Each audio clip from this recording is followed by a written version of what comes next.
Hey everybody, so Wizards of the Coast pretty much said no precons for the Spider-Man set, so I just went ahead and made one. It's $45. It's stun counter control stuff.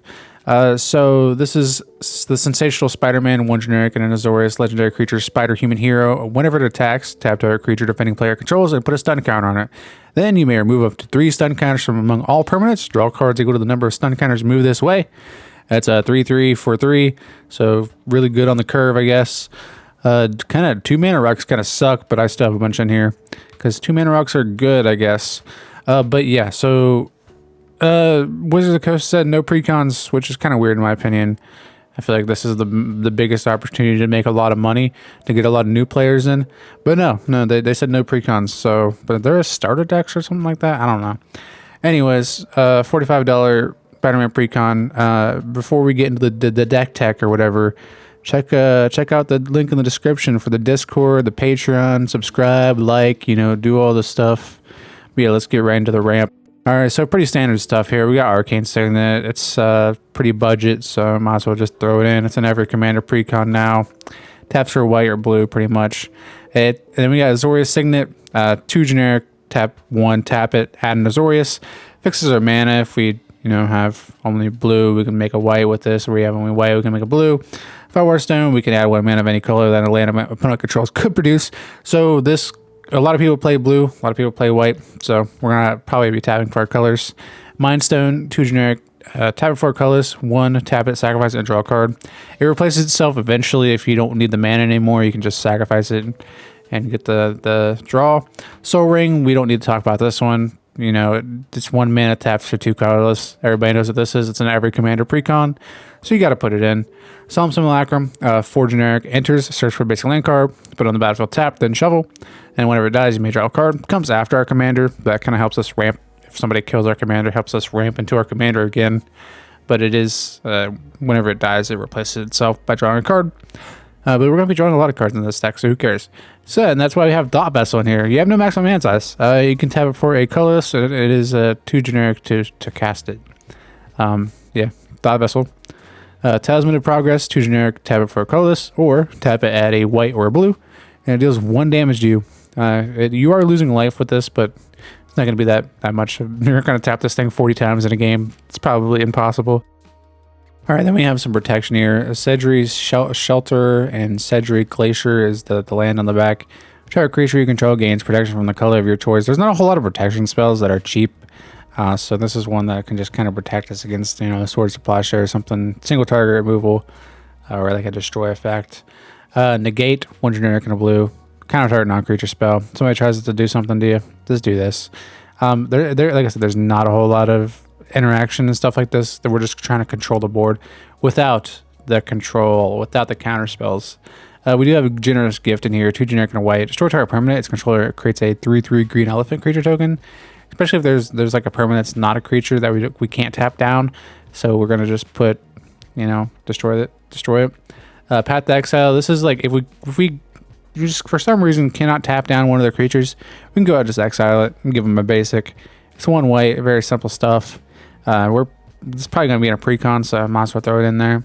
Scavenging Grounds. This exiles all graveyards. There's a lot of graveyard decks nowadays, and this also taps for colorless, which I don't think it's gonna matter. I mean, we have like 14 basics in here of each color, so but you can tap 2 and tap it and exile all graveyards. Serum Snare, 1 generic and a blue. Return target non-land permanent to its owner's hand. If a permanent had mana value 3 or less, proliferate. There's a lot of stun counters in this deck, and we can proliferate those stun counters. So this is just kind of filling both slots of getting more stun counters and also bouncing something.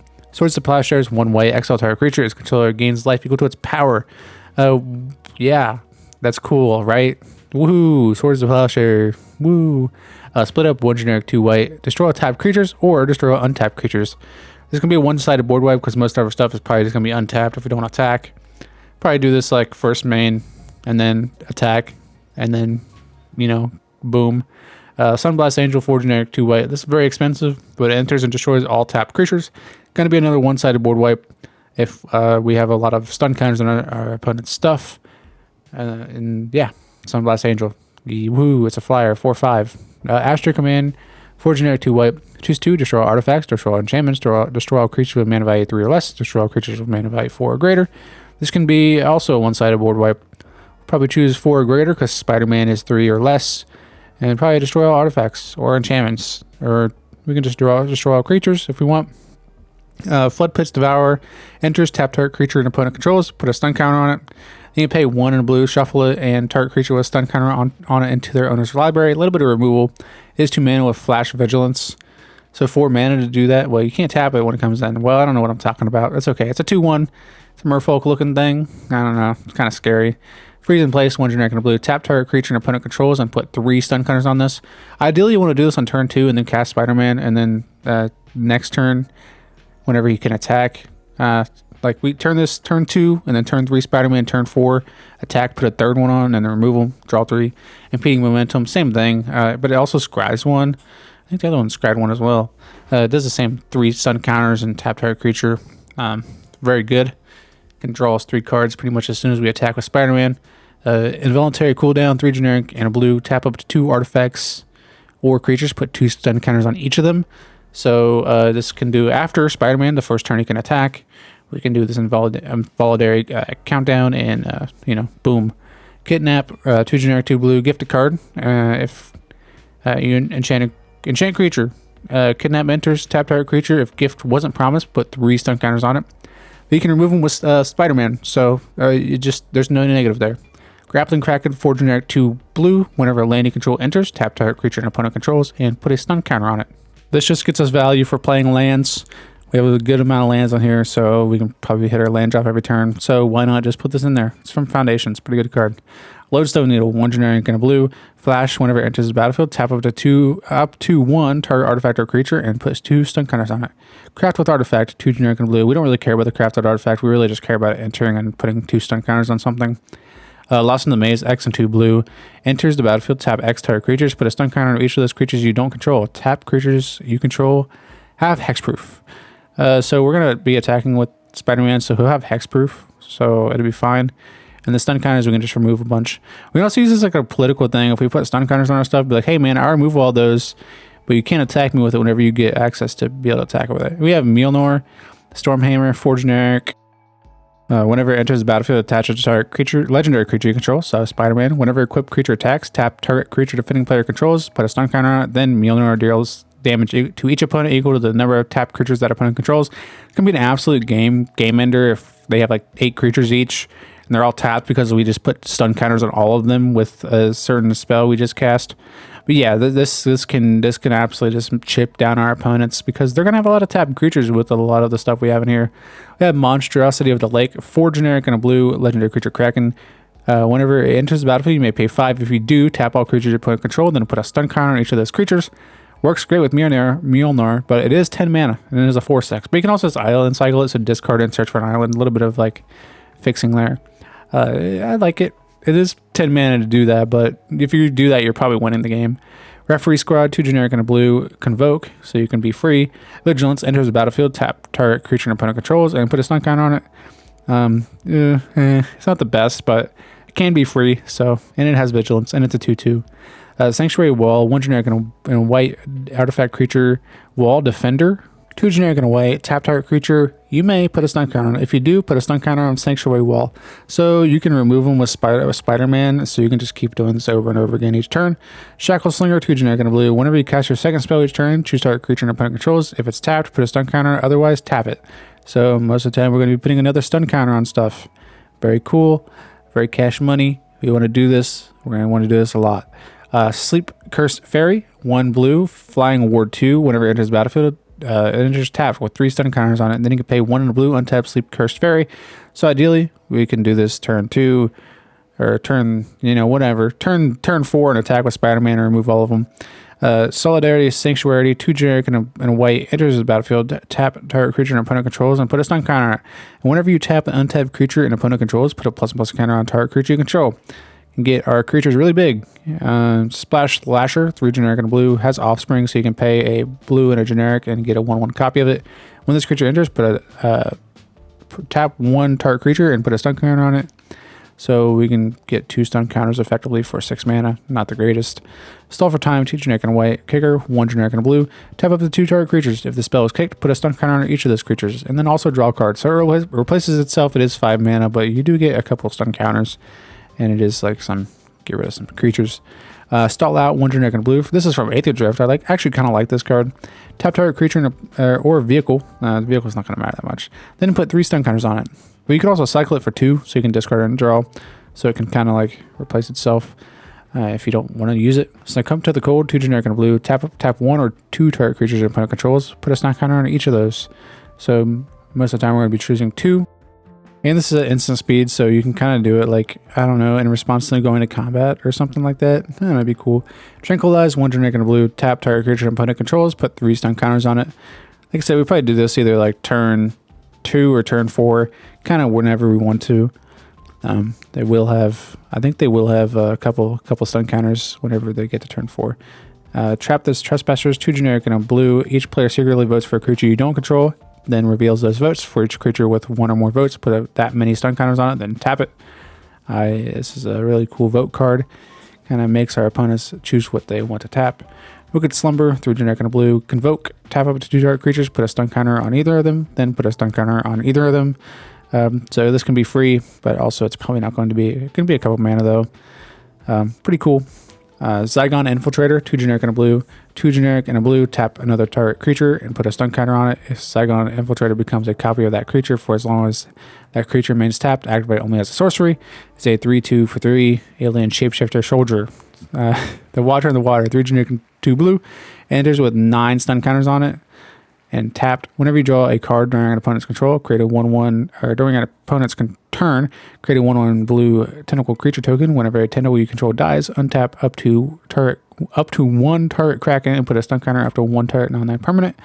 Kind of just move around stun counters. The 9 stun counters can be easily removed with Spider-Man over 3 turns. We have Verity Circle, 2 generic and a blue. Whenever a creature an opponent controls becomes tapped, if it isn't being declared as an attacker, you draw a card. Very good card draw here because we're going to be tapping down our commander, or tapping down our creatures every time our commander attacks. So we're going to be just drawing a card off that. Depth of Dreams, 2 generic and a blue. For each tapped creature target opponent controls, draw a card. If they have like 5 creatures out and they're all tapped, we're drawing 5 for 3. That's a pretty good rate, if you ask me. So I kind of like this card. Very good. There's also a similar card. Tamu, the Moon Sage, 3 generic, 2 blue. Tap target permanent. It doesn't tap during its controller's next untap step. Then we have -2, draw a card for each tap creature target player controls. -8, you're probably never going to get there because you just want to instantly -2 her. Because, yeah, the -8, like I said, that's not going to matter. It's not even worth it. You get no maximum hand size, and then whenever something is put in the graveyard, you put it into your hand. Whatever, I don't care. Shray of Numbing Deaths, this is the secondary commander, 2 generic, and an Azorius. Whenever it enters the battlefield, tap target creature and opponent controls, and then put a stun counter on it. And whenever you tap 1 or more untapped creatures of your opponent's control, draw a card. Then this ability triggers only once each turn. Goes very well with our commander because we just draw a card whenever Spider-Man attacks, and it only triggers once each turn, but we're only attacking once each turn, so it's whatever. Scroll of Isildur, 2 generic and a blue, gain control of up to 1 target artifact for as long as you control the scroll. Then you can tap up to 2 target creatures, put a stun counter on each of them, and then you can draw a card for each tapped creature target opponent controls. So we're drawing a bunch of cards here. This is our card draw category. We're going to draw cards off of our stun counters. And then, of course, we have Hylda's Crown of Winter, 3 generic, and it's a legendary artifact. You can tap it with 1 mana and tap target creature. This ability costs 1 less to cast during your turn. You also tap 3, sacrifice it, and draw a card for each tapped creature your opponent's control. So just a little bit more card advantage here. Again, Hylda of the Icy Crown, here she is. 2 generic and Azorius. Whenever you tap an untapped creature and opponent controls, you may pay 1. When you do, choose 1. Create a 4/4, put a +1 counter on your creature control, or scry 2, then draw a card. We're going to be doing a lot of tapping, so this is a pretty good choice. As another secondary commander. Borrowing 10,000 arrows. 2 generic and a blue. Just draw a card for each tapped creature your target opponent controls. 3 mana, draw 5. It seems pretty good. I mean, if we can draw 5, 1 at the minimum is right. 0 is minimum, really, but 1. Contingent Plan, 1 generic and a blue. Proliferate, and then draw a card. Replaces itself, but also proliferates the stun counters our opponent's control. So, yeah, we're going to be wanting to proliferate the stun counters because that's a little cool side quest. If we can proliferate, we should. Dreamtide Whale, 2 generic and a blue. Whenever a player casts their second spell each turn, proliferate. So this also proliferates the vanishing counters on this. So this is going to stick around for a while. It's a 7/5 for 3 with vanishing 2 though, but proliferating, like I said, it's going to be good. Experimental Augury, 1 generic and a blue. Look at the top 3 cards of your library, pull one of them into your hand. The rest at the bottom of your library in any random order. Proliferate. So this is a 2-mana card that replaces itself, but also proliferates all the stun counters. It's like I said, this is like the secondary theme. Flux Channeler, 2 generic and a blue. Whenever you cast a non-creature spell, proliferate. There's a good amount of non-creature spells. I think there's 22 non-creature spells. Then we have Karn's Bastion. If we're not doing anything, we can do this, but I literally just put it in here because it's a land that may be able to proliferate for 4. If we're doing this, we're probably losing the game. We have Metastatic Evangel. I don't know how to pronounce that. 1 generic and a white. Whenever another non-token creature enters the battlefield under your control, proliferate. We have pretty much all non-tokens, so we're going to be proliferating. Like, I think there's 22 creatures in here, so... We have Norn's Choir Master, 3 generic, 2 white, flying first strike. Whenever a commander you control enters the battlefield or attacks, proliferate. So we get 2 stun counters when Spider-Man attacks. Because I think you can stack it, put the stun counter on first, and then this trigger. Steady Progress, 2 generic and a blue. Proliferate, draw a card. Same thing, proliferates, start the stun counters, and also replaces itself. So basically it just says 3 mana proliferate. That's 3 mana, discard this card, draw a card, pretty much, right? Tezzer's Gambit, 3 generic and a fraction of mana, so you can pay 2 life for this, so it can be 3 mana. So draw 2 cards, then proliferate. It replaces itself, +1, and then you proliferate. Still, like, the proliferate's kind of card advantage because they're putting stun counters on, which makes us be able to draw cards with a commander. Throwing Bird, 1 generic and a blue, flying. Whenever it deals combat damage to a player, proliferate. Phyrexian Bird Horror there. Proliferate's a little bit of a side, like I said, side quest. I like the idea of being able to proliferate the stun counters. Unbounded Potential, 1 generic and a blue, white.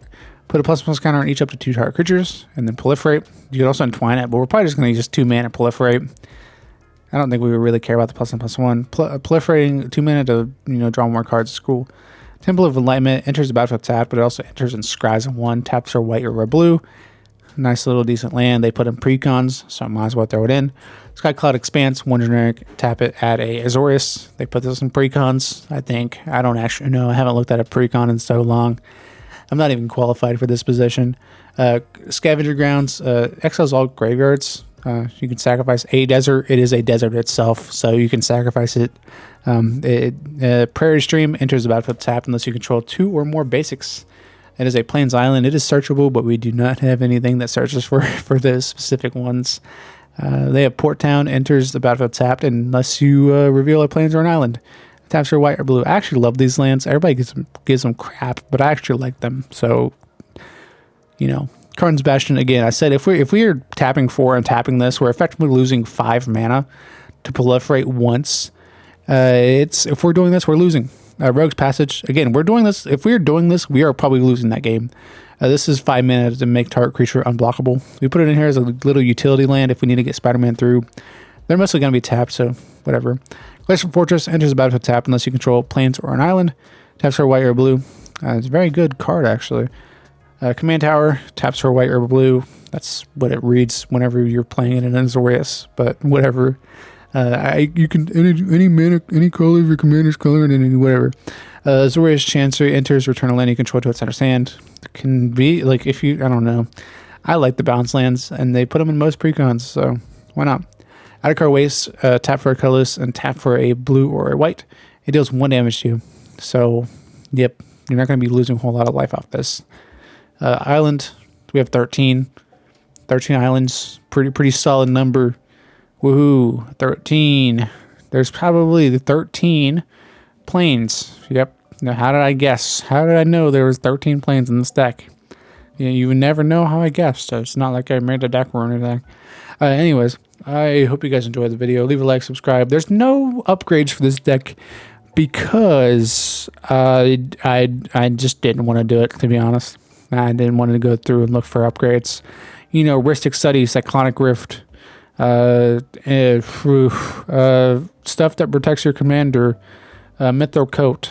Put Mithril Coat in. Put Unbreakable Formation. Put Flawless Maneuver. Put in, like I said, Cyclonic Rift. Put in Smothering Tithe. All the good cards, put those in. Obviously, if you want to, there's no game changers in this. You can put 3 in. Anyways, I hope you guys enjoyed the video. Leave a like, subscribe, comment down below. If you guys enjoyed the Spider-Man Precon that Wizards of the Coast didn't make. But anyways, peace out.